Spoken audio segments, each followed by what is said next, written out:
Saya adalah orang tua kandung dari almarhum Muhammad Rizky Rudiana atau Eki.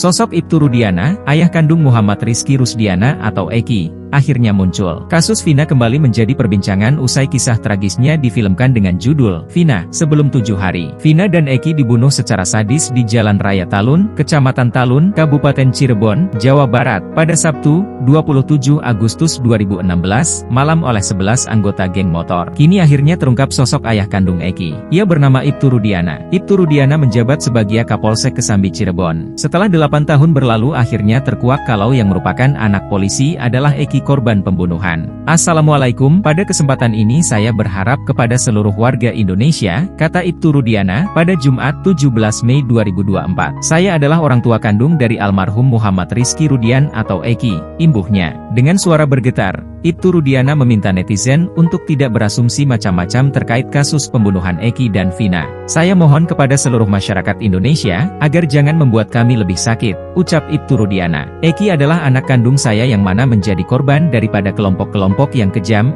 imbuhnya. Air mata Ibtu Rudiana tumpah juga. Ia mengaku selama 8 tahun tidak diam, dirinya bekerja sama dengan reskrim untuk mencari 3 pelaku pembunuhan anaknya yang masih buron. Saya tidak diam, saya terus berupaya dan terus bekerja sama dengan reskrim, ucap Ibtu Rudiana. Terbukti beberapa kita amankan dan sisanya kami perjuangkan untuk dilakukan pengungkapan, imbuhnya. Dengan suara terbata-bata menahan sesak di dada, Ibtu Rudiana meminta doa dari seluruh masyarakat Indonesia agar kasus pembunuhan anaknya bisa terungkap. Saya mohon doa orang-orang yang telah mengambil nyawa anak saya segera bisa terungkap, ujar Ibtu Rudiana. Ia mengaku selama 8 tahun ini sudah bersabar menghadapi asumsi-asumsi miring dari masyarakat. Saya mohon untuk warga Indonesia jangan berasumsi dan mengeluarkan pernyataan yang membuat kami lebih sakit, ucap Ibtu Rudiana. Kami cukup yang mengalaminya selama 8 tahun. Saya berupaya untuk sabar. Saya mohon seluruh Indonesia bisa mendoakan anak saya supaya tenang, dan supaya pelakunya bisa terungkap, imbuhnya. Polisi telah menangkap 8 dari 11 pelaku, 7 diantaranya divonis hukuman penjara seumur hidup, sedangkan 1 pelaku dihukum penjara 8 tahun. Sementara 3 pelaku lain masih buron, yakni Dani, 28, Andi, 31, dan Pegi, 30.